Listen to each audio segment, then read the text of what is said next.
El tema de hoy del discipulado es: el discípulo se convierte a una nueva vida en Cristo. El discípulo se convierte a una nueva vida en Cristo. Seguimos con la serie Verdaderos Discípulos de Jesús, enseñanza 8 de agosto. Estamos casi ya pasando la mitad y ya más cerca del fin de año que de principio. Se fue rapidísimo este año, ¿verdad? Entonces el tema: el discípulo se convierte a una nueva vida en Cristo. Esta es entonces la octava, dijimos, enseñanza del discipulado para servidores y prospectos de servidores de la iglesia aquí local en Casa de Oración Vicente Guerrero. Los servidores que aquí estamos, gracias a Dios por mantener esa fidelidad al Señor. Los que por diversas causas no pudieron asistir, les pedimos que escuchen el audio y entreguen un resumen, y que sigan siendo fieles al Señor. Y la palabra de Dios nos lleva primeramente al Evangelio de Lucas, capítulo 9, versículo 23. Lucas, capítulo 9, versículo 23. En la Reina Valera lo voy a leer.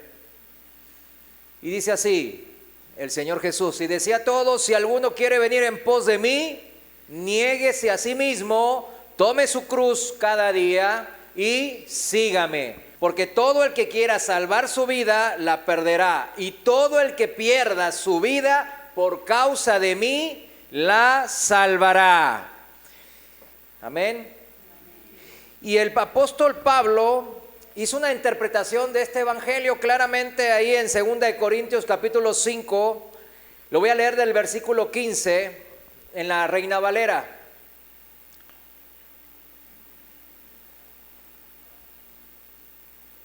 Más allá de que muchos dicen que se escribió antes las cartas paulinas, que el evangelio y todas esas discusiones de los teólogos, yo voy que muchos de los evangelios se escribieron antes que las cartas paulinas. Y Pablo cita de Jesús directamente de los evangelios. Y este es uno de los casos que yo veo que eso se presenta, ¿no? Y dice así en la segunda carta a los Corintios, capítulo 5, versículo 15, en la Reina Valera: y por todos murió, para que los que viven ya no vivan para sí, sino para aquel que murió y resucitó por ellos. ¿Quién es? Jesucristo. De manera que nosotros de aquí en adelante a nadie conocemos según la carne.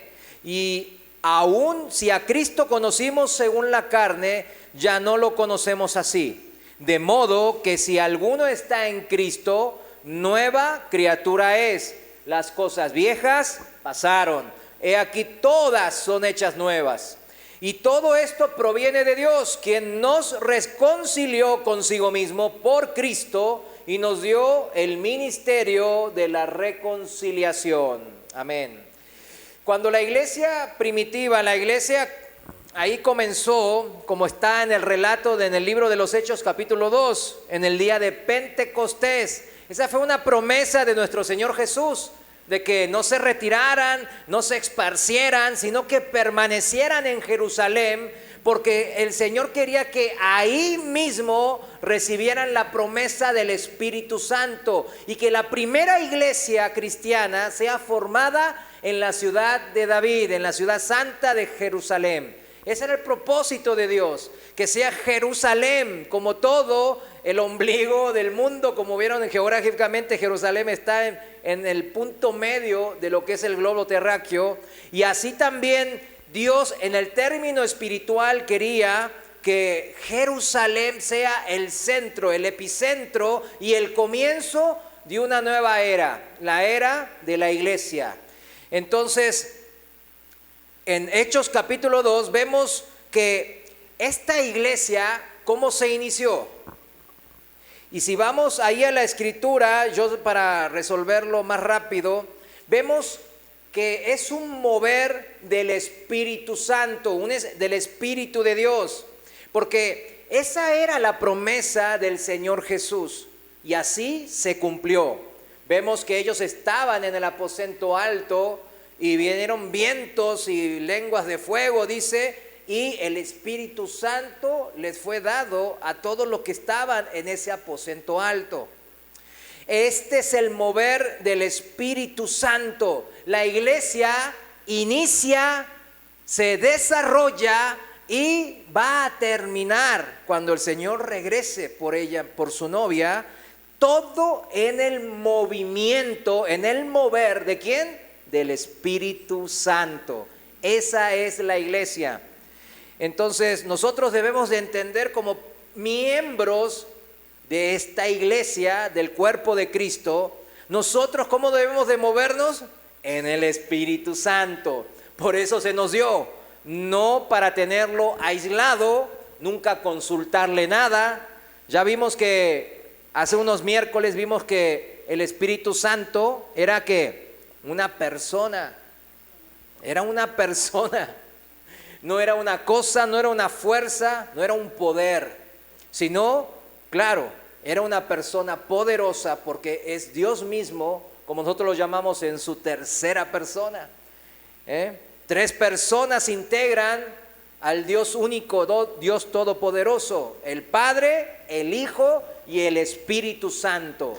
Y este es el que nos fue dado. Es increíble eso, ¿no? Y con este recibimiento de este regalo, de este don del Señor, empieza lo que llamamos la iglesia.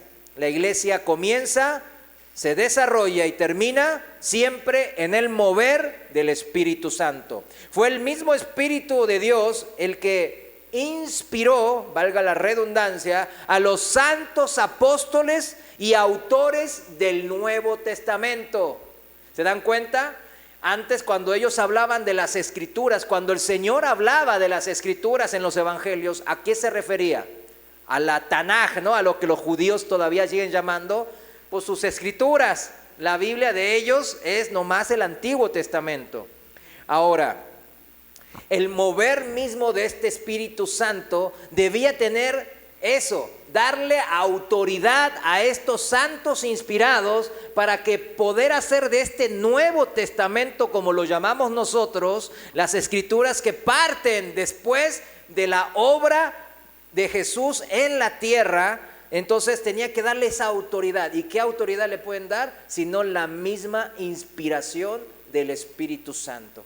Es así como nosotros los cristianos tenemos las Escrituras, el Antiguo y el Nuevo Testamento, completamente 66 libros en los cuales nosotros decimos que es palabra de Dios, porque la inspiración es divina. Si vamos a segunda de Pedro, capítulo 1, versículo 20, en la Reina Valera, pasaje bien conocido. Dice así, segunda de Pedro 1:20, entendiendo primero esto, que ninguna profecía de la Escritura es de interpretación privada, o sea, de cada uno, porque nunca la profecía fue traída por voluntad humana, eso subrayenlo siempre, sino que los santos hombres de Dios hablaron siendo inspirados por el Espíritu Santo. Esta parte es tan importante. Por eso hacía esa introducción larga, en donde nosotros tenemos que hablar con qué autoridad, mis hermanos. Con la autoridad de Dios. Dios nos ha dado esa autoridad a nosotros a través de ¿qué? De la palabra de Dios. ¿Por qué? Fue escrita por hombres santos de Dios que fueron inspirados. ¿Por quién? Por el Espíritu de Dios. El Espíritu Santo. En la traducción viviente, los dos versículos dicen así: sobre todo, tienen que entender que ninguna profecía de la Escritura jamás surgió de la comprensión personal de los profetas, ni por iniciativa humana. Al contrario, fue el Espíritu Santo quien impulsó a los profetas y ellos hablaron de parte de Dios. Aquí profetas habla de los autores que escribieron, ¿no? los que tuvieron palabra de profecía para poder escribir inspirados los evangelios, las cartas paulinas, la carta de Pedro que acabamos de leer, las de Juan, el Apocalipsis, etc. Por eso, volviendo al libro de los Hechos, en el capítulo 2, vemos que la historia, bueno, ellos reciben primeramente ¿qué? El Espíritu Santo. Pedro recibió al Espíritu Santo aquel Pentecostés y predicó su primer discurso, en donde se convirtieron, según las Escrituras, unas 3,000 personas. Esa misma predicación del apóstol Pedro está escrita ahí en el libro de los Hechos, capítulo 2, por lo que es parte misma de la palabra de Dios, ese discurso ya.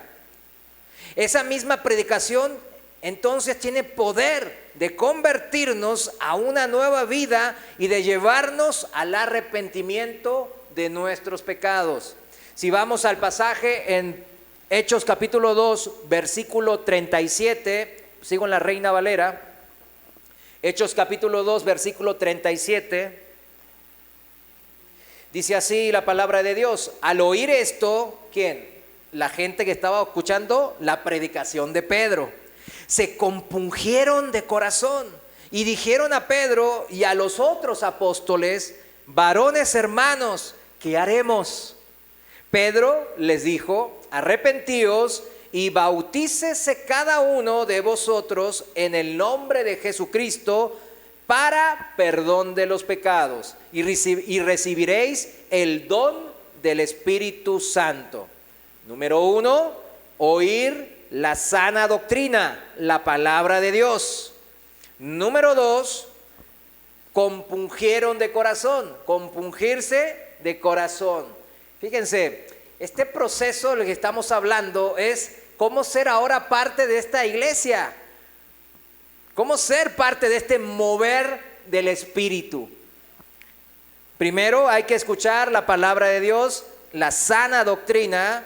El segundo es compungirse de corazón. Y la palabra compungir, el verbo compungir, del griego katanuso con doble S, habla de perforar algo hasta atravesarlo.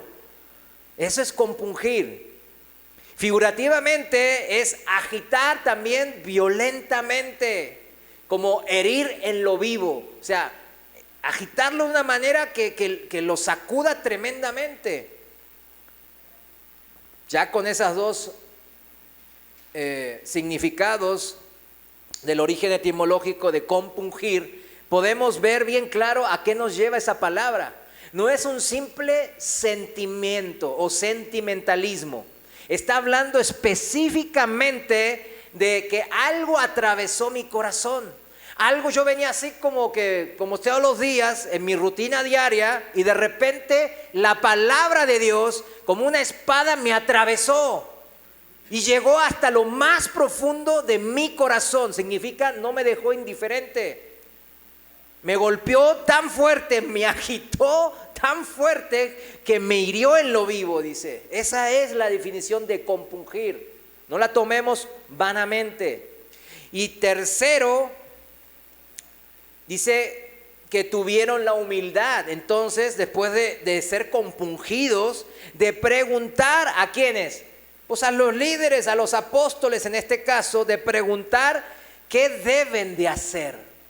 ¿Se da cuenta? ¿Qué haremos? Dijeron. ¿A quién les preguntamos qué haremos? ¿Entre ellos que no sabían qué hacer entre ellos? No, a la autoridad que les predicó, a la persona que les predicó el evangelio, la palabra de Dios. Les preguntaron ¿qué haremos? ¿Por qué? Porque ese compungir lleva a una acción, no a la indiferencia. Cuarto, vamos a cuarta etapa o paso, si queremos decirlo de esa manera. Cuarto, viene la respuesta del predicador, en este caso de los apóstoles, que dicen: arrepiéntanse y bautícense. Arrepentíos y bautícense cada uno de vosotros en el nombre de Jesucristo para perdón de los pecados, y recibiréis el don del Espíritu Santo. Y aquí bien claro dice arrepentirse. Es esa palabra que vimos repetidamente y todos sabemos que significa metanoeo o metanoeo. O sea, metanoeo, que significa pensar diferente. Significa reconsiderar algo en mi mente que tiene sentido de moral. Moralmente sentir compunción. Fíjense, ¿vieron cómo se van relacionando? ¿Qué significa arrepentirse? Es reconsiderar en mi mente y corazón algo que moralmente me hizo sentir compunción. O sea, ay, soy un pecador, está mal hacer esto, está mal robar, está mal odiar, está mal andar mintiendo o calumniando al otro, andando haciendo cosas malas, etcétera. Está mal, yo sé que está mal. Entonces, en la palabra de Dios no solo me confrontó, sino que llegó hasta lo más profundo. ¿Saben que cuando la palabra de Dios nos confronta, verdad que la sana doctrina siempre nos confronta? Porque nosotros somos pecadores, es así de sencillo. Pero para que realmente pueda haber arrepentimiento genuino, ¿qué dice la palabra? Debe compungirnos. O sea, no es solo confrontarnos, porque muchas veces nosotros confrontamos a gente y esa gente se siente confrontada y ¿cómo reacciona? Mal, ay, que no sé cuántos. Y que eso son los otros, yo voy a la católica y no sé qué. Esa gente se sintió confrontado, así como usted y como yo, pero no se compungió, sino que se creyó justo en su propia justicia. Dijo, no, pues yo ando bien, pero me confrontas, pero me siento ofendido. Hasta ahí se quedan. En cambio, la compunción es reconsiderar, pensar, empezar a pensar diferente. ¿Y por qué tiene que partir de ahí? Porque lo que yo pienso es lo que termino haciendo. Por eso el Señor va directo a la raíz, al corazón. Y reconsiderar ¿qué cosa? Pues mi vana manera de vivir, dice la palabra. Mi vida en medio del pecado. Eso hay que reconsiderar. Cuando uno dice mi vana manera de vivir, bueno, una persona que andaba en adulterio y la palabra de Dios lo confronta y él, híjole, sí, ¿cómo sabe que ando mal? Y entonces puede reaccionar mal o puede decir, no, Señor, me estás hablando por medio de híjole, me compungió, llegó a mi corazón, a lo más profundo, moralmente me dio un cachetazo y me hizo reconsiderar mi pecado. ¿Qué significa reconsiderar? Que ya no lo quiero hacer, que ya sé que no lo debo de hacer y que ya sé que el Señor me ha hablado y que ya debo de parar eso. Mi vana manera de vivir. Y después habla de bautizarse, baptizo, con Z, baptizo. Que fíjense bien, este versículo que acabamos de leer, para nosotros no causa tanta polémica, pero en muchas otras iglesias, y algunos de aquí hemos estado en ese tipo de iglesias, híjole, por esto se pelean hasta con la cubeta. Es que si no se bautizó, no está en porque dice así la palabra del que se va. Vamos a aprender bien las cosas en la sana doctrina, ¿no? Fíjense, si vamos al original de la palabra bautizo, habla de dejar abrumado a una persona, claro, al que escuchó la palabra de Dios. Completamente mojado también significa, obviamente, literalmente es estar completamente mojado, bañado. Pero espiritualmente significa, o en el alma significa, es estar abrumado. Aunque sabemos que se refiere claramente al bautizo, ¿por qué? Por agua, ¿verdad? Siempre hay que entender esto de la manera que, de lo que Dios quiere que lo interpretemos. Tiene un trasfondo, ¿cuál? Un significado espiritual que Dios quiere que entendamos. No es una tradición así porque sí. Las tradiciones o ritos o rituales que el Señor nos propone en su palabra son buenos, sabemos que son buenos, ¿verdad que sí? Como el congregarse, la tradición de congregarse, la tradición de la oración de unos por otros, etcétera. Ahora, ¿esta tradición del bautismo es buena o mala? Es buena, porque nos recuerda algo, como la Santa Cena, la tradición de la Santa Cena. La tradición de la Santa Cena nos recuerda lo más importante, el mismo corazón del Evangelio, que sería que Cristo murió y pagó por mis pecados, el justo por el pecador, por el que no lo merecía. Dios se hizo hombre y pagó por mí, y Él mismo dio el ejemplo, pero resucitó al tercer día, mostrándonos el camino de la esperanza. Ese es el Evangelio y esa es la Santa Cena. Ahora, con el bautizo del agua significa mojarse completamente, empaparse completamente de agua. ¿Qué representa el agua? El Espíritu Santo.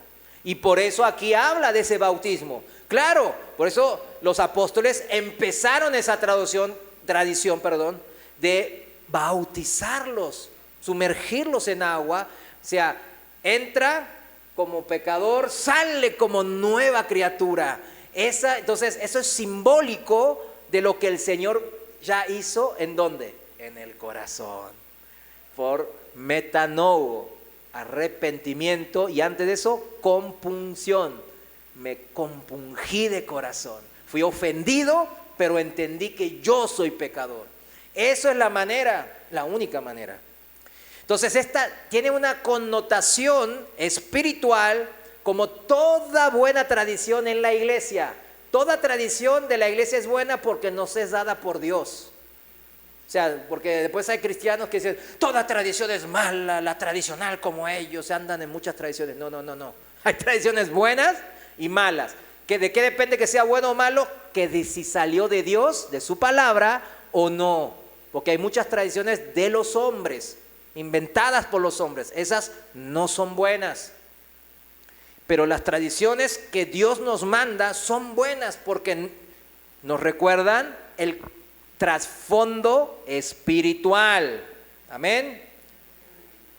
En el caso del bautismo, lo voy a decir bien claro, el trasfondo de este ritual o rito o tradición cristiana es que la palabra de Dios por medio, o sea, la Biblia, es o la predicación o por una exhortación de un hermano, quizás también.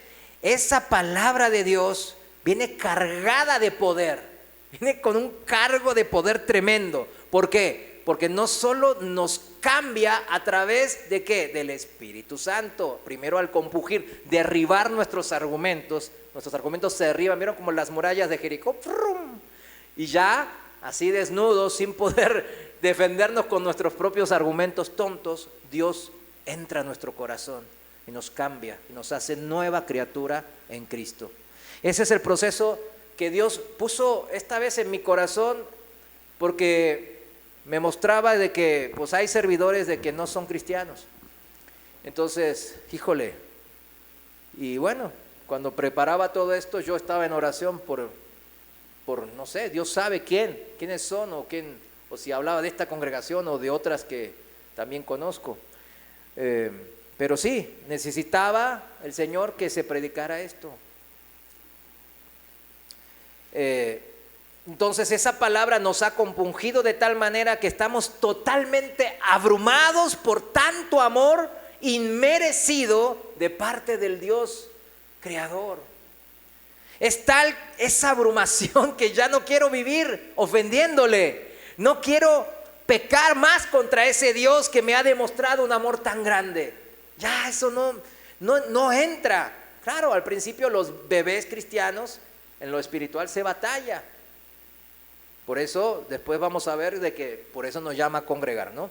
Y por eso entonces me bautizo yo, sigamos con el tema, me bautizo yo en el agua, enfrente de la congregación, diciéndole a mi familia y a mi familia espiritual, mis hermanos en la congregación, que yo soy nueva criatura en Cristo y que ahora voy a vivir esta nueva vida sirviendo ahora no a mis propios propósitos como antes yo era el jefe, sino que ahora mi jefe es el Señor. Y las prioridades ahora cambian de, por ejemplo, mariocéntricas en mi caso, a dioscéntricas. Se van a centrar ahora en Dios. El bautismo entonces es la manifestación de ese arrepentimiento de pecado que ya se completó en mi convicción. Y me dejó porque me dejó totalmente abrumado. Fíjense, abrumado, la palabra abrumado quiere decir que nos hallamos en una situación emocional, o sea, del alma, de agobio, de asombro, de admiración, dice el diccionario de la Real Academia, siempre, fíjense, siempre con el sentido de hallarnos frente a algo que nos sobrecoge, nos supera, nos avasalla. O sea, algo que nos supera totalmente, que es el amor de Dios, demostrado en Cristo Jesús. Hermanos, si no hay esa abrumación, es muy difícil permanecer en Cristo, muy difícil. ¿Qué nos supera? ¿Qué nos sobrecoge? ¿Qué nos avasalla? ¿Qué nos avasalla? Mire, cada uno lo sabe. La palabra de Dios, inspirada por su Santo Espíritu, es la que nos da a conocer el Evangelio, quien es Cristo, el Señor Jesús, y por cual Él vino a cumplir todo. Y yo veo eso, soy confrontado con lo que hizo el Señor, y eso es lo que a mí me deja, híjole, me supera, me sobrecoge todo, me avasalla, me abruma. No lo puedo entender, como dice el salmista, no puedo entender tanto amor. Esa es la manera de uno entender por qué somos discípulos de Cristo. Y esto lleva, claro, mis hermanos, volviendo al pasaje en Hechos capítulo 2, a ese arrepentimiento de mis pecados. Por eso cuando uno dice, ay, pero ¿cómo sé si está arrepentido o no? Ese hermano será cristiano, uno se piensa o no, y uno está ahí. Entonces, pues si está arrepentido, pues o no, pues sí dice que se arrepiente, viene a la iglesia, etcétera, etcétera, como está escrito ahí, ¿no? En el versículo, arrepentidos y se bautizó en el agua, hizo todo los ritos cristianos que Dios puso y escribió en su palabra, pero esta persona no vive según Dios, la voluntad de Dios. Entonces no hubo un real compungir de su corazón. O malas doctrinas le han llenado la cabeza y se le empieza a hacer fácil el pecado. Hay muchas otras opciones, pero debemos ser sensibles. Arrepentíos y bautícese cada uno de vosotros en el nombre de Jesucristo para perdón de los pecados. Y aquí es subrayo, para perdón de los pecados, porque es aquí la primera bendición de Dios. Esta es la bendición primera que nosotros obtuvimos al compungirnos y arrepentirnos ante el Señor. ¿Para qué? Para perdón de mis pecados. Por eso dice que pasamos de muerte a vida. Nos ha perdonado. Y perdonado significa nos hemos reconciliado con Dios, hemos encontrado la vida que no teníamos, la verdadera vida. Esta es la primera bendición de todo cristiano para los que escuchamos su palabra en humillación y vivimos en metanoia, o sea, en arrepentimiento. Hay perdón de pecados, pero el favor de Dios no se queda ahí, porque sigue diciendo la palabra, y recibiréis el don del Espíritu Santo. He aquí la segunda bendición de Dios. La primera, ¿cuál era? El perdón de pecados, el encontrar la vida eterna. Y la segunda es el recibir el regalo del Espíritu Santo, el mismo Dios morando en nosotros. Esta es la segunda bendición. ¿Y esta para qué es? Si ya tenemos la vida eterna, para que vivamos esta vida temporal de la manera más bendecida posible. De eso se trata, mis hermanos, que cometamos menos errores, que pequemos lo menos posible, porque nunca vamos a dejar de pecar, pero tenemos que reducir, madurar en la fe. Por eso uno dice, no, pues ya me perdonó, ¿para qué ya quiero el Espíritu Santo? Si ya estoy si ya soy de la familia real del Señor. No, es que el Señor sabe que nosotros somos muy engañosos en el corazón. Entonces necesitamos a su Espíritu Santo para que en esta vida temporal, algunos de aquí ya se fueron muy bendecidos, ya tienen muchas décadas en el Señor. Nosotros vamos teniendo más y más y más años en el Señor. Y cada año que pasa debe ser una bendición. Ese es el propósito de Dios, que seamos bendecidos. Que seamos bendecidos. Por eso envió esa fue la segunda bendición, por eso envió a su Espíritu Santo. ¿Para qué? Para los que hayamos oído y arrepentido. Ahora, ¿qué debemos de hacer, verdad? Es la pregunta de alguien humillado ante Dios. ¿Qué debemos de hacer? Dijeron las personas compungidas. ¿Qué debemos de hacer? Entonces, el Espíritu Santo que mora en usted y en mí es la que nos va a empezar a dirigir. Tendremos, entonces, fíjense bien, tendremos el mismo don, el mismo regalo que los mismos apóstoles recibieron en Hechos capítulo 2. ¿Se da cuenta de la magnitud de eso?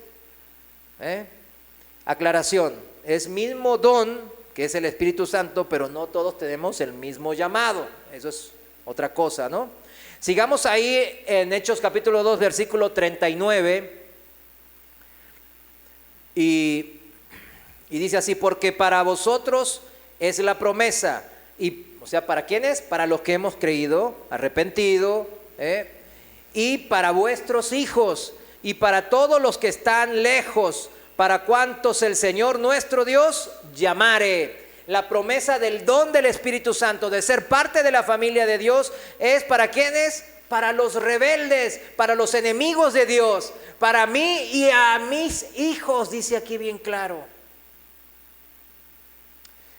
Pero debemos de admitir, esto es, debemos de ser confrontados con nuestros pecados y compungidos.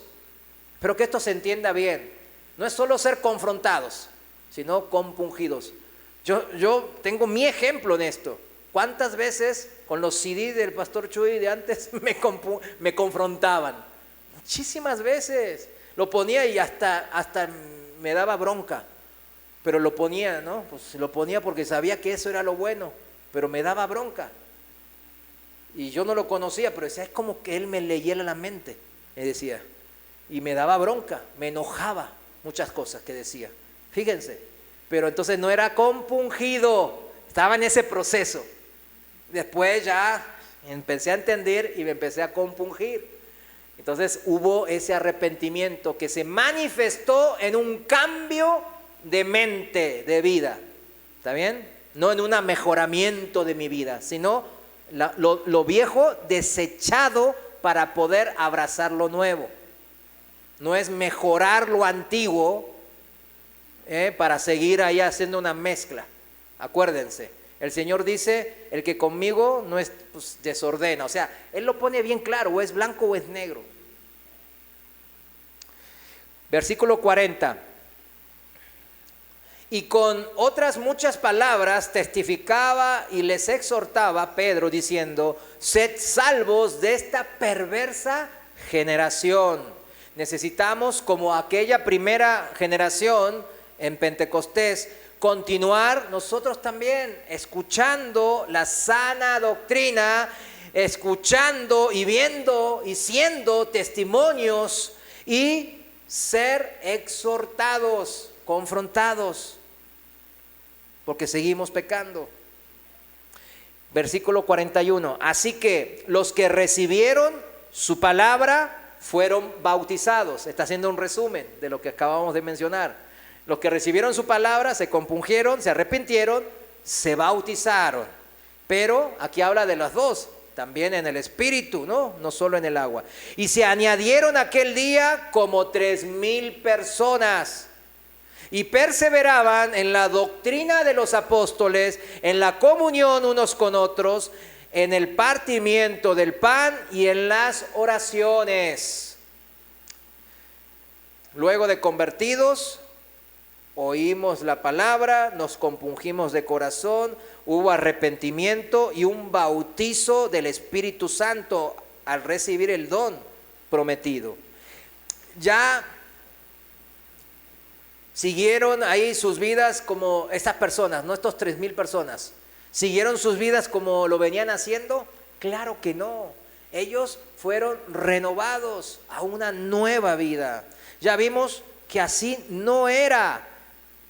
Con el significado de las palabras compungir, arrepentirse y bautizarse que acabamos de ver, está claro que no habla de un mejoramiento de lo anterior, sino un total cambio.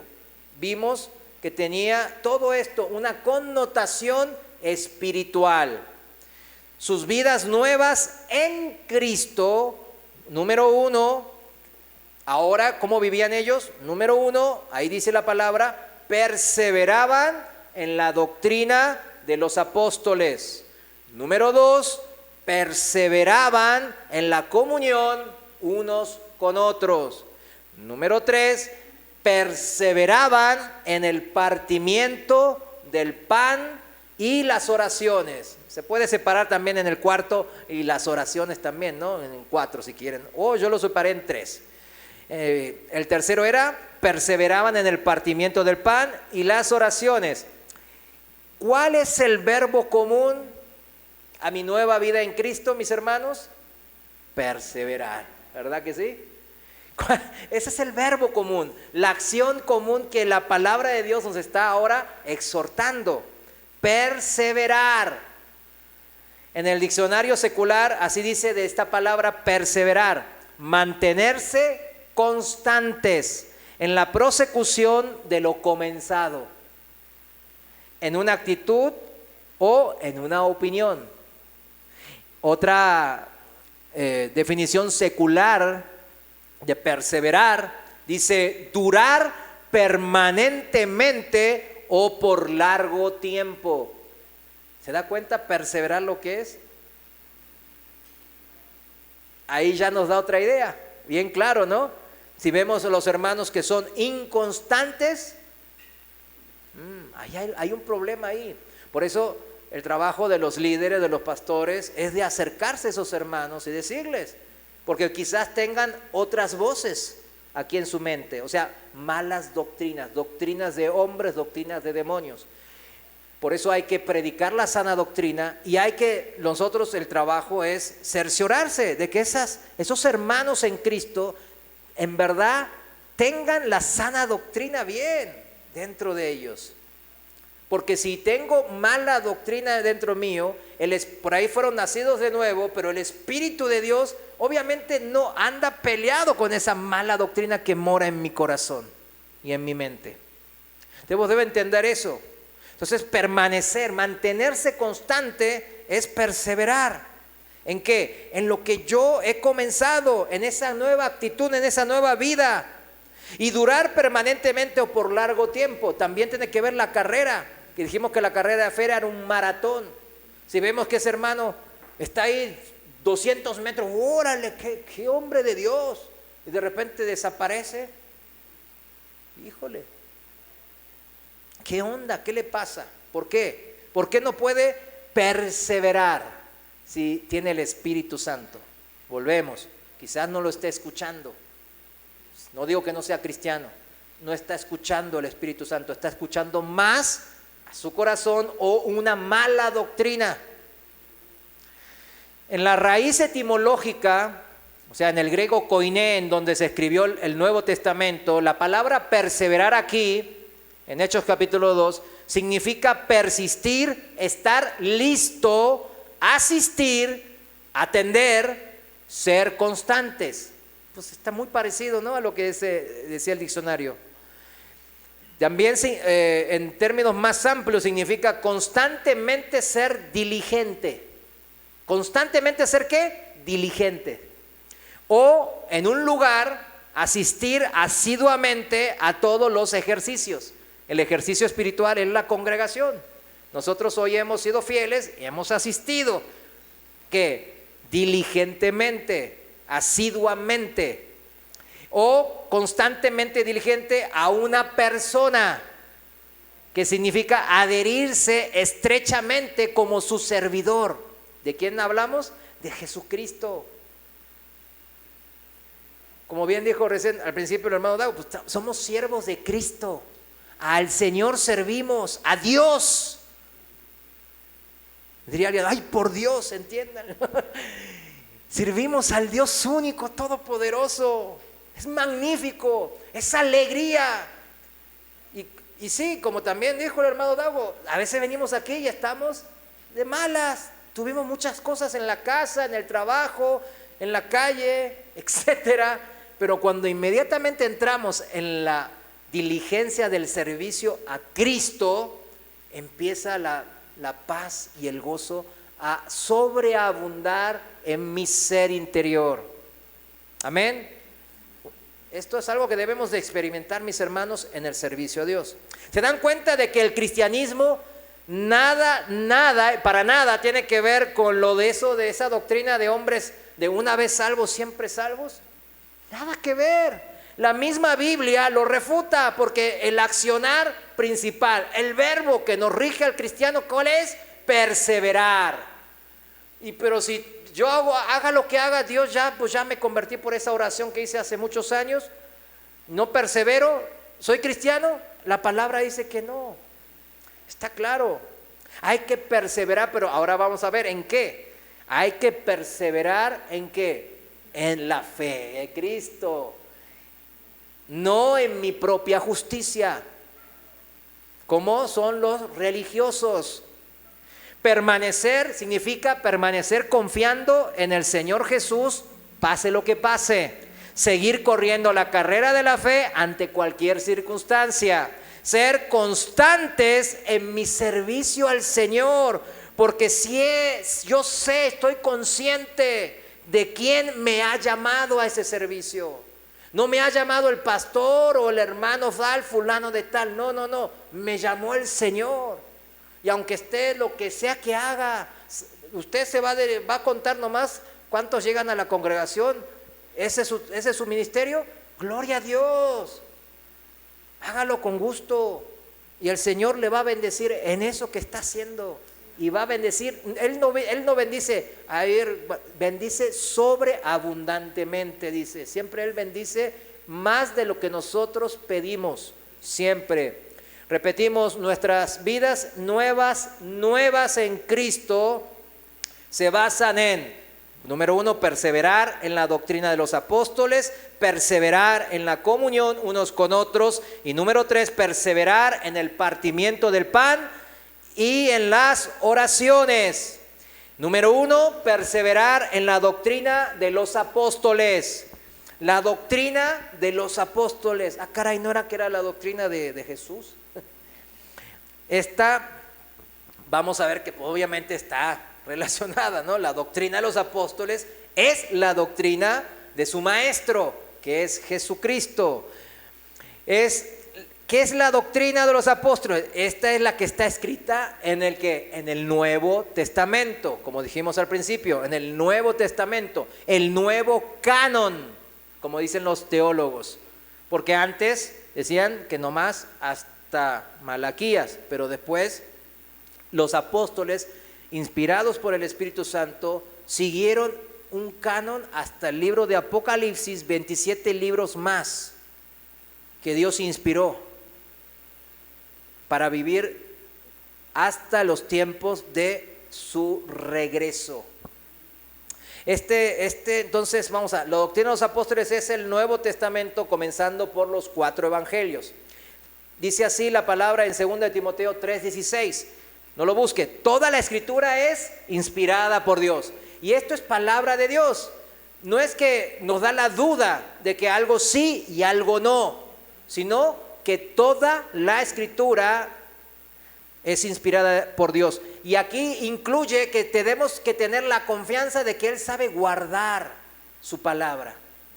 Uno puede decir, no, ¿y por qué no están los libros deuterocanónicos? ¿Y por qué no está el Evangelio de San Tomás y de Bartolomeo y del Evangelio de no sé quién?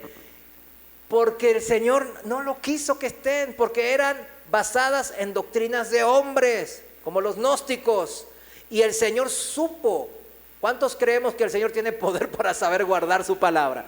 Claro que lo tiene. Uno puede decir, no, es que ¿cómo puede ser si el Papa le estaba ahí manipulando? Él tuvo el poder Él tiene el poder, Él nunca pierde el control. Por eso toda la Escritura es inspirada por Dios. Y ya leímos que la Escritura, la Biblia, nos fue traída entonces por los escritos de los santos inspirados por el Espíritu de Dios. Segunda de Pedro 1:21, como lo leímos. El apóstol Pablo nos enseña que el Señor Jesús ganó con su propia sangre, citando Hechos 20:28, el Señor Jesús ganó ¿qué? Con su propia sangre a este grupo de compungidos, de convertidos a esta nueva vida. ¿Con qué lo ganó, dice el apóstol Pablo? Con su propia sangre. Si voy a citarles el versículo en sí, Hechos capítulo 28, Reina Valera dice: por tanto, mirad por vosotros y por todo el rebaño en que el Espíritu Santo os ha puesto por obispos. ¿Quién los puso por obispos? El Espíritu Santo.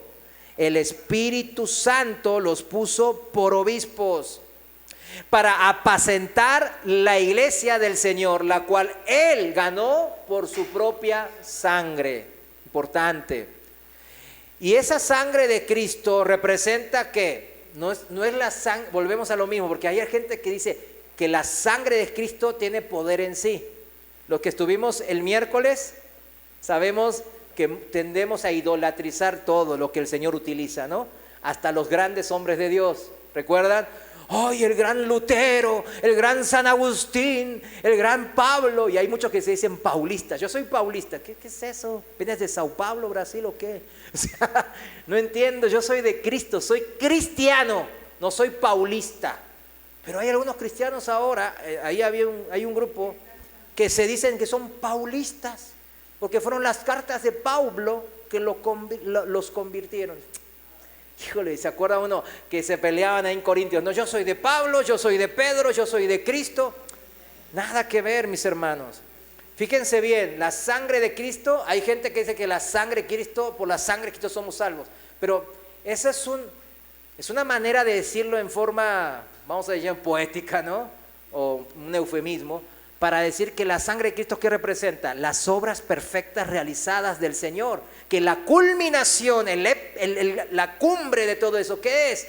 La muerte de Cristo en la cruz por nuestros pecados. Por eso se dice rápido, la sangre de Cristo. No es que la sangre de Cristo tenga poder. ¿Entienden? ¿Se acuerdan que vimos el miércoles a Neustán, la serpiente de bronce, que te los ponían como el ídolo? Durante 700 años lo andaban idolatrando, hasta que el rey Ezequiel dijo: ya basta de su idolatría, y destruyó a la serpiente. ¿Se imagina usted ahí en el pueblo de Judá viendo? Y usted ahí: no, mi serpiente de bronce.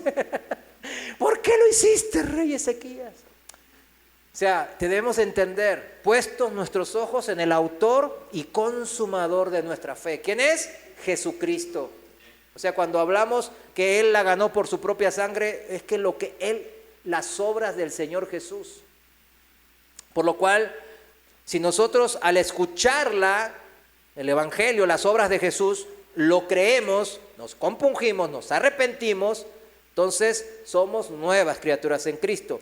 Fíjense, en Mateo capítulo 16, versículo 18, el Señor habla con Pedro. ¿Se acuerdan que decían: pues ustedes qué dice la gente que soy yo? ¿Y ustedes qué piensan que soy yo? Y Pedro, inspirado por el Espíritu de Dios, dijo: tú eres el Hijo de Dios, ¿no? El Hijo del Dios viviente, el Cristo.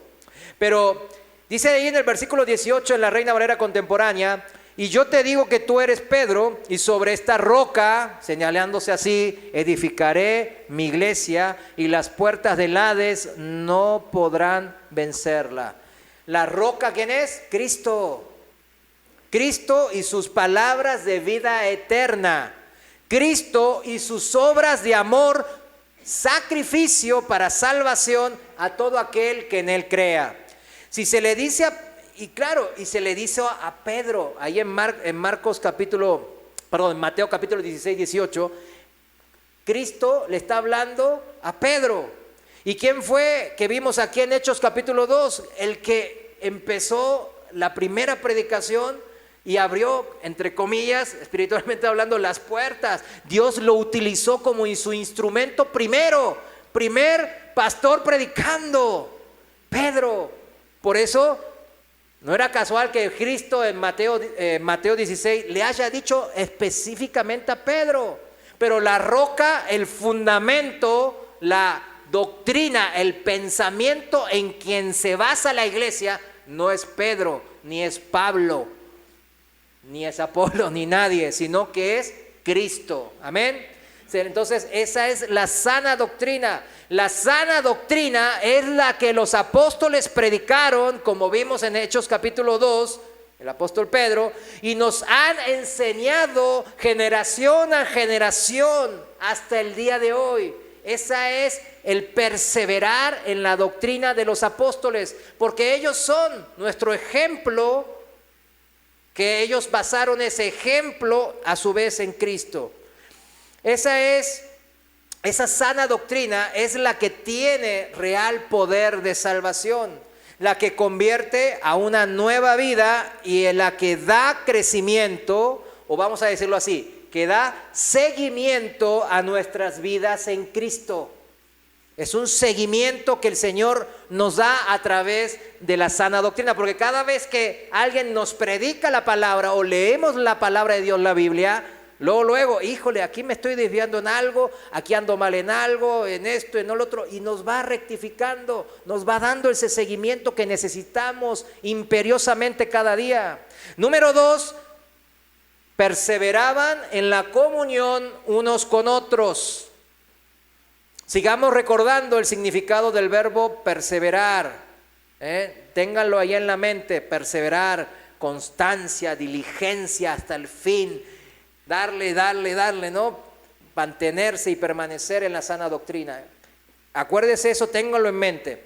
Ahora, el punto 2 es perseverar en la comunión unos con otros. ¿Qué es la palabra comunión? Dice ahí en el Strong, es hacer una sociedad, asociarse. Literalmente es participar o interacción social, de tipo social, o sea, interacción entre personas, que trae un beneficio: ayuda, compañerismo, comunión, contribución, ofrenda, participación. Esas son las palabras que aparecen en el original griego. A ver, ¿quiénes dicen que no está escrito en el mandato de Dios que hay que congregarse? ¿Vieron que hay gente que dice que no, ahí no está escrito? Bueno, todos citamos la cita de Hebreos 10, ¿verdad? Hebreos 10, 25, ¿no? Que no perdamos la costumbre, la buena costumbre ¿de qué? De congregarse. Ahí está, ya con eso ya es más que suficiente. Pero hoy aquí estamos viendo que el Señor nos está diciendo que perseveraban ¿en qué? En la comunión unos con otros. Y la palabra comunión habla indiscutiblemente de congregarse, participar, interactuar, dijimos, entrar, asociarse. ¿Y cómo lo hacemos si nunca nos vemos, si nunca participo, si nadie me conoce? Nadie sabe quién soy. ¿Sí lo entiende? Y no solo congregarse entonces en el sentido de una asistencia, es decir, de decir presentes. ¿Vieron como nos íbamos a la escuela? Nomás presente, después la mente en otro lado. Sino en el de participar, de ser activos, socios, asociarse. Cuando uno habla de asociarse, habla de sociedad. Yo soy socio, tú eres socio, y cada uno tiene que hacer algo. De eso significa una sociedad. Entonces, cuando habla de asociarse, significa que todos los que nos asociamos somos gente activa, participativa, como dice la definición etimológica de comunión. Comunión. Por eso cuando dicen entramos en comunión con Dios, ¿qué nos da a entender? Que entramos en acción, en la vida que Cristo quiere, en el servicio a Dios. Es lo mismo. En Romanos capítulo 12, 10, nos da la pauta principal de esta comunión. Dice claro, dice, ámense los unos a los otros, ¿con qué? Con amor fraternal. En otro pasaje dice que no sea un amor fingido. En otro pasaje Pablo dice que no sea un amor fingido, sino que sea uno sincero, este amor fraternal. Vuelvo a repetir, ámense unos a otros con amor fraternal, asóciense, respetándose y honrándose mutuamente. Amén. Respetándose y honrándose mutuamente. Punto número 3. Perseveraban en el partimiento del pan y en las oraciones. Y este tercer y último punto nos especifica un poco de esta comunión que hablábamos en el segundo punto, dándonos dos ejemplos, los más básicos, pero los más fundamentales para la aplicación, para poner en obra esa comunión, que es el partimiento del pan y la oración.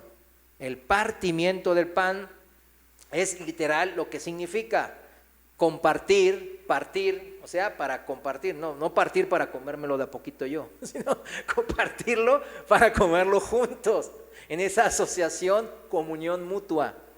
No, o sea, no hay que ser teólogos o tener doctorados en la Biblia o lo que sea para entender este punto. Está bien sencillo, está bien sencillo. Hay que saber más bien abrir las manos frente al hermano necesitado. Amén. Subrayo, la palabra aquí clave es al hermano necesitado. No es a cualquiera, es al necesitado. La necesidad es la que Dios define como que es algo urgente, porque se necesita ahora, no después, y tiene que ver con las cuestiones básicas. ¿Básicas de qué? De la vida misma. Agua, comida y abrigo y techo. ¿Vieron que ya dijimos que muchos dicen, yo soy pobre? Yo digo que hay que tener mucho temor de Dios para decir esa palabra. Pobre era Jesús, que él decía que el Hijo del Hombre no tiene ni techo en donde poner su cabeza. Cuidado con lo que dice, porque por ahí se le cumpla la palabra. Yo digo que hay que ser muy cuidadosos. En la iglesia que yo venía, como era de la prosperidad, entonces todo el mundo, nadie quería, aunque andaba mal, no, ando bien. Y aunque sea una sonrisita así falsa, sacaba, ¿verdad? Como esos memes así. Como que, pero llegué a la sana doctrina y me encuentro con muchos hermanos, ahí cuando empecé en Colón, que es una iglesia grande, ¿verdad? Y me encuentro después hablando y platicando, sí, no, yo soy humilde, yo soy pobre. O sea, bueno, somos ricos en Cristo, ¿no? Dice la palabra. Pero me quedaba con eso y se me quedaba ahí muy profundo. Hasta me acuerdo las caras de los que me decían eso. Me quedaba mucho eso, que el Señor como que me quería decir algo al respecto a eso. Y tiene que ver con eso, mis hermanos. La pobreza tiene que ver siempre, vio que el Señor dijo, siempre va a haber pobres entre ustedes. Esa pobreza de la que habla Él, de gente, es que las cuestiones urgentes, de necesidades básicas, de comida, agua, abrigo y techo. Amén. De eso está hablando. ¿Usted tiene agua, comida, abrigo y techo? Usted no es pobre. Amén. Gloria a Dios. Hoy mismo después se arrodilla y dice, Señor, gracias por mi riqueza. Y no lo diga en forma sarcástica, porque el Señor es muy fino para descubrir nuestros sutiles sarcasticismos. Así que no seamos sarcásticos con el Señor, porque Él puede ser sarcástico en su manera. Nos da la manita de gata y ya van a ver. Santiago capítulo 2, versículo 14. Santiago 2:14 en la Reina Valera contemporánea, lo voy a leer. Fíjese, aquí nos da bien claro el sentir de la necesidad, lo que él llama la necesidad entre los hermanos. Hermanos míos, ¿de qué sirve decir que se tiene fe si no se tienen obras? ¿Acaso esa fe puede salvar? Si un hermano, y aquí está el ejemplo, si un hermano o una hermana están desnudos, o sea, no tienen abrigo y no tienen el alimento necesario para cada día, y alguno de ustedes le dice, vayan tranquilo, abríguense y coman hasta quedar satisfechos. Que Dios les bendiga, ¿verdad? Pero no les da lo necesario para el cuerpo. ¿De qué sirve eso? Fíjense, el Señor es bien claro, no sirve para nada, está diciendo. Lo mismo sucede con la fe. Si no tiene obras, está muerta. O sea, nuestra fe lleva a esa comunión que hablábamos. Y esa comunión va a este tercer punto, que es el partimiento del pan. Siempre lleva a eso, mis hermanos.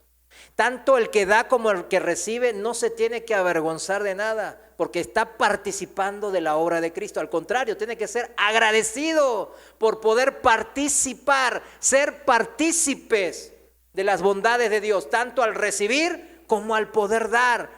No importa para el Señor el dar o el recibir. Lo que le importa al Señor que hagamos a donde Él nos puso lo que debemos de hacer. Eso es todo, mis hermanos. Lo importante siempre es eso. Dice ahí en el 20, un poquito más abajo, dice, no seas tontos. ¿Quieres probar? ¿Quieres pruebas de que la fe sin obras es muerta? ¿Acaso nuestro padre Abraham no fue justificado por las obras cuando ofreció a su hijo Isaac sobre el altar? Sí, o sea, esa comunión con Dios del amigo Abraham lo llevó a una acción que él no quería hacer, una acción que él obviamente no entendía en su mente, nuestra mente humana, pero sabía que debía de confiar, porque la mente de Dios es más excelsa y Él nos ama. Así que Él querría algo bueno para su vida, aunque ahora le parecería una tragedia o algo increíble de entender. Por eso da el cita aquí el apóstol Santiago, este ejemplo de Abraham. Si vamos ahí a Gálatas 6:2, bien claro nos dice la palabra de Dios: ayúdense unos a otros a llevar sus cargas, y así cumplirán la ley de Cristo. ¿Cuál era la ley de Cristo? Ya lo habíamos visto, ¿no? Amarás a Dios por sobre todas las cosas, la primera, y la segunda, amarás al prójimo como a ti mismo.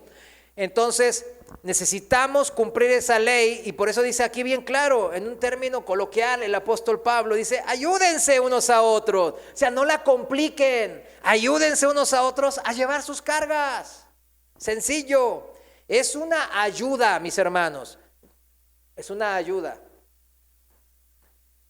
Cuando no sea ayuda, aunque usted piense que es ayuda, no es ayuda.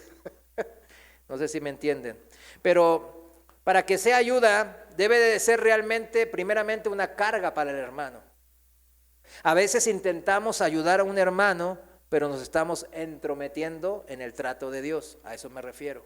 Hay un trato de Dios en ese hermano, por eso el que guía, ¿quién es? El Espíritu Santo. ¿Cómo empezamos la enseñanza? Nosotros nos movemos en el mover de ¿quién? ¿Mío propio? No, en el mover del Espíritu Santo. Eso, yo sé que aquí los que estamos, los servidores, lo hemos vivido muchas veces. Señor, ¿debo de ayudar a ese hermano? ¿Tengo que hacer esto? El hermano ya solicitó ayuda, ¿no? Entonces, mi primero es, sí, hermano, vamos a hacer lo que tú digas. No, eso no es ayudar mutuamente. Eso es querer estar en mis propias obras. Muy diferente, ¿se dan cuenta?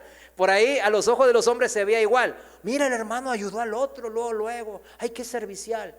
Pero Dios mira qué cosa, el corazón. Cuidado, hay que guardar nuestro corazón. Entonces, primeramente, si la iglesia se mueve por el mover del Espíritu Santo, por cómo nos tenemos que mover en el ayudarse mutuamente, por el mover del Espíritu Santo. Entonces voy a consultar al Señor. Señor, ¿qué debo de hacer? Hay hermanos que les parece, ¿a poco tengo que preguntarle al Espíritu Santo eso? Y si no me contesta, es porque no quiere que lo ayude. Ay, pero ¿cuándo le contesta, hermano? Es porque nunca le hablas, hermano, al Espíritu Santo. Ellos mismos se rebelan, salen, ¿vieron? Como dicen, salen del closet. Yo a veces me sorprende, y no los estoy, a los hermanos que están jóvenes en el Espíritu, no hay que menospreciarlos, claro que no, al contrario, hay que ayudarlos. Pero cuando un hermano que ya tiene muchos años en Cristo y me dice, ay, pero ¿cómo que hay que preguntar al Espíritu Santo? Ni modo que te hable. Y yo me quedo, ¿qué? ¿Cómo? O sea, ya no sé qué decirle a ese hermano. Se me llenan, se me lengua la traba. Todo, totalmente. Empiezo a orar, claro, por el hermano. Señor, ayúdalo. No sabes cuánto lo quiso ayudar, no se deja. Entonces debemos de ayudar, pero siendo sensibles al mover, a la voluntad de Dios, porque si no podríamos estar interponiéndonos, entrometiéndonos al trato de Dios. Esa es la condición. Como siempre, el Señor apunta primeramente, una vez más satisfechas las necesidades básicas, a lo espiritual. Amén, a lo espiritual. Efesios 4:32, me voy rápido, no lo busques, yo se lo leo. Efesios 4:32 dice, más bien, dice, o sea, esta es la manera, dice, sean bondadosos y compasivos unos con otros, y perdónense mutuamente, así como Dios los perdonó a ustedes en Cristo. O sea, ser de trato bondadoso y compasivo. Amén, esta la gente del mundo lo hace también, pero la palabra clave aquí es perdonándonos primeramente. Eso nos llamó el Señor. Porque el perdón tiene que ver con el contexto espiritual, mis hermanos. Hay mucha gente que perdona de palabra, ¿no? Yo estoy hablando de verdad, el perdón verdadero del corazón. Eso ya entra en el nivel espiritual, mis hermanos. Por eso el Señor lleva todo al trato espiritual. Si yo no perdoné a mi padre porque me trató mal, si yo no perdoné a mi hijo porque me abandonó, si yo no perdoné a mi hermano porque se llevó el dinero de la herencia, si yo no hermano, no sirve toda la compasión y la bondad del mundo, no le va a servir de nada, de nada. Bien, gracias, de nada. No le va a servir de nada, es la verdad. O sea, ¿en dónde está apuntando el Señor? Siempre al corazón, siempre a lo espiritual. Él quiere que perdonémonos mutuamente. De eso habla la compasión verdadera, de eso habla la comunión entre los hermanos, de eso se refiere al Señor cuando se dice que nos ayudemos mutuamente. Primero, de un corazón perdonador. Si no hay perdón en mi corazón, todo lo demás se cae, no tiene más nada que ver, mis hermanos. Puedo haber ayudado a los pobres, dice el Señor, haber muerto, dado mi vida por otro. Pero si no fue por amor, o sea, ni un perdón verdadero, pues de nada sirve, mis hermanos. Por eso el Señor siempre lo lleva ¿a qué cosa? A lo espiritual. No se trata, híjole, el Señor me pide que lo ayude económicamente, pero, ya en cuánto lo tengo que ayudar o qué. No, espérame, en lo espiritual primero. Trata que se reconcilie. Generalmente nos pone enfrente a veces de gente que yo tengo conflictos. Entonces, ¿cómo lo voy a ayudar si no lo perdoné? ¿Sí entiende? Eso se da mucho en las parejas, entre relación padre-hijo, hijo-padre, entre hermanos en la sangre. Por eso les digo eso. Es imposible, mis hermanos, cuadrarse en la comunión con Dios. Nos pide, tengan comunión unos con otros, pero esa parte del perdón. Amén. Y por último, las oraciones, que lo puse en el mismo punto 3, ¿no? Perseverar ¿en qué? En las oraciones, como hoy empezamos al principio. Perseverar en las oraciones. En Santiago 5:16 rápidamente dice, por eso confiénsense unos a otros sus pecados. ¿Vieron ahí? Perdonar significa perdonar, ser humildes. Y oren unos por otros para que sean sanados. ¿Se fijan cómo el Señor siempre apunta a lo espiritual primero? A confesar sus pecados unos por otros, a perdonarse unos a otros, para que después oremos y nuestras oraciones, las oraciones de los justos ya perdonados y perdonadores, puedan llegar al trono de la gracia de Dios y se cumplan nuestras peticiones. La oración del justo es poderosa y eficaz, porque el que escucha es poderoso y cuando él actúa siempre es eficaz, siempre pasa lo que él quiere que pase. Amén. Todo esto es con el afán, mis hermanos, de poder ser, ¿de qué? De bendición a otros. Y aquí la pregunta siempre es la misma. ¿Con quién yo estoy siendo de bendición? Y muchas veces los padres, nosotros, siempre decimos, no, pues ya le doy techo a mis hijos, les doy de comer a mis hijos. Pero volvemos, el Señor lo lleva todo lo espiritual. Sus hijos, si están en camino de muerte, ¿Qué debemos de darles? Claro, a los que todavía sus hijos son pequeños y están bajo su autoridad, siempre están bajo nuestras autoridades, perdón, siempre. Siempre son nuestros hijos, por más barbudos que sean, ¿no?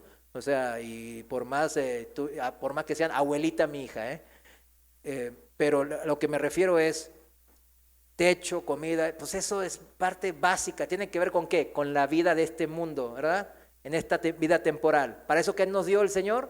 El don del Espíritu Santo, para que vivamos bien. Entonces, ¿usted qué le va a predicar? La palabra de Dios para confrontarlos y compungirlos. Y que ellos se arrepientan y vengan a ser parte de la familia de Dios. Por eso, mis hermanos, bendición a bendición, de bendición en bendición. Somos bendecidos para poder bendecir, repartir de lo mucho que fuimos bendecidos. Por eso dice 1 Tesalonicenses 5:11, anímense y edifíquense unos a otros tal como lo vienen haciendo. Los tesalonicenses era una iglesia sensible, buscaba el regreso del Señor, estaba atento a esos, tenía ciertas cosas, había entrado mala doctrina, lobos rapaces que le estaban diciendo que ya fue el arrebatamiento, etcétera, etcétera, ¿no? Pero ellos en la iglesia tenían comunión. La iglesia de Tesalónica era una iglesia en comunión entre los hermanos. Había una asociación en medio de la bondad y el perdón. Por eso dice, anímense y edifíquense unos a otros, tal como lo vienen haciendo. Entonces, ahí es la pregunta, ¿cuántos venimos haciendo eso? De animarnos y edificarnos unos a otros, como dice aquí la palabra. Por último, vayamos al pasaje principal de hoy, 2 Corintios 5:15. Perdón que me estoy yendo un poco largo, pero gracias a Dios tenemos un audio, ¿no? 2 Corintios 5:15, en la Nueva Traducción Viviente, dice así, lo voy a leer en esta traducción, traducción viviente, dice, Él, Cristo, murió por todos para que los que reciben, subrayo reciben, la nueva vida de Cristo, ya no vivan más para sí mismos, más bien vivirán para Cristo, quien murió y resucitó por ellos. Aquí me gusta cómo dice esta traducción. Dice, reciben la nueva vida. Es lo que estuvimos viendo el día de hoy. Compungirse, arrepentirse, bautizarme en la nueva vida en Cristo Jesús. Sumergirme totalmente por la abrumación de conocer el amor de Dios que Jesucristo nos mostró. De eso es la vida. Y ya comienza entonces a obrar el Espíritu de Dios en mí. Ahí lo recibo en mi corazón. ¿Para qué? Para ya no vivir egoístamente. ¿Qué es vivir egoístamente? El otro día yo dije que todos sabemos cuáles son nuestros deseos cuando hablamos de las concupiscencias, ¿no? Todos sabemos cuáles son nuestros deseos en nuestro corazón. Nadie puede engañarse en ese sentido de decir, yo no sé qué deseo. Lo que usted anhela es lo que desea, ¿verdad? Si todo el tiempo está pensando en aquel carro deportivo, el que tiene el vecino, nomás piensa en eso, pues eso es lo que desea. ¿Sí me entiende? Pues eso es lo que desea. Que en principio no es pecado, pero es pecado cuando lo pone arriba ¿de quién? Del Señor. Amén. Entonces, debemos de entender bien eso. Cuando ya no vivimos egoístamente, o sea, para nosotros mismos, sino ¿para quién? Para el Señor. Esto es la vida de servicio a Dios. Él me compró, dice, a precio de sangre. Él pagó con su misma sangre, su sacrificio en la cruz por mi vida. A eso yo lo he entrado. Usted le ha entrado a eso. Le debe su vida, yo le debo, porque, no, yo ya soy libre en Cristo, a nada le debo. No, a Cristo le debes. ¿O qué entendiste del Evangelio? A Cristo te debes en toda tu vida. Entonces dice el versículo 16, así que hemos dejado de evaluar a otros desde el punto de vista humano. En un tiempo pensábamos de Cristo solo desde un punto de vista humano, o sea, carnal, materialístico. ¿Qué tan diferente lo conocemos ahora? Dice esta versión. Esto significa que todo el que pertenece a Cristo o persevera en Cristo o permanece en la doctrina de Cristo se ha convertido a una nueva persona nueva. La vida antigua ha pasado. Una nueva vida ha comenzado. Y todo esto es un regalo de Dios, porque es por gracia, mis hermanos. Quien nos trajo de vuelta a sí mismo por medio de Cristo, o sea, nos reconcilió con Él, y Dios nos ha dado la tarea. ¿Quién dice que no teníamos nada que hacer? Nos ha dado la tarea de reconciliar a la gente con Él. Ah, ya sabes que eres bendecido, recibiste el perdón de Dios, recibiste el don del Espíritu, amén. ¿Estás agradecido? Sí. Ponte a jalar. Eso es lo que está diciendo. Hemos recibido la tarea de reconciliar a la gente con Él, o sea, salvar vidas. Salvar vidas. No se siente intrascendente, porque todo lo que en esta vida usted le pueda hacer y ser empresario famoso o político poderoso o lo que sea que usted quiera aquí de poder ser, y gloria a Dios si lo logra, gloria a Dios. El tema es que eso se va a quedar en esta vida. Eso no va a trascender a lo eterno. Entonces entendamos bien que esta tarea no es cualquier tarea, es la tarea más importante que podamos haber recibido nunca jamás. Versículo 19, pues Dios estaba en Cristo reconciliando al mundo consigo mismo, no tomando más en cuenta el pecado de la gente. Ahí está el primer regalo, el primer beneficio. Y nos dio a nosotros este maravilloso mensaje de reconciliación. ¿Para quedárnoslo nosotros mismos? No, para expandirlo. 20, así que somos embajadores de Cristo. Aquí está. Este es nuestro puesto para el que se creía poco en Cristo. Somos embajadores de Cristo. Dios hace su llamado por medio de nosotros. O sea, Dios siempre utiliza a sus siervos. ¿Cuántos queremos ser utilizados por Dios? Amén, tenemos que ser de bendición. Hablamos en nombre de Cristo cuando les rogamos, no lo hacemos por la fuerza, sino les rogamos, suplicamos, vuelvan a Dios o reconcíliense con Dios. Ustedes tienen que predicar. Es que ya les dije 20 años a mis hijos, a mis nietos y nadie me hace caso. Usted está cumpliendo su tarea de embajador, de cónsul del reino de Dios. Que ellos no quieran, pues ya eso, ¿quién da el crecimiento? ¿De quién es el mover? Del Espíritu Santo de Dios. Amén. ¿Cuál es el llamado de Dios que hace por sus santos inspirados? Los apóstoles, en este caso el apóstol Pablo, pues ser embajadores de Cristo, actuar como representantes. La palabra ahí embajadores es representantes y figurativamente significa predicadores. ¿De qué cosa? De la doctrina de Dios, en este caso la doctrina de que los apóstoles nos dieron. Vamos a terminar así el día de hoy, el discipulado de hoy.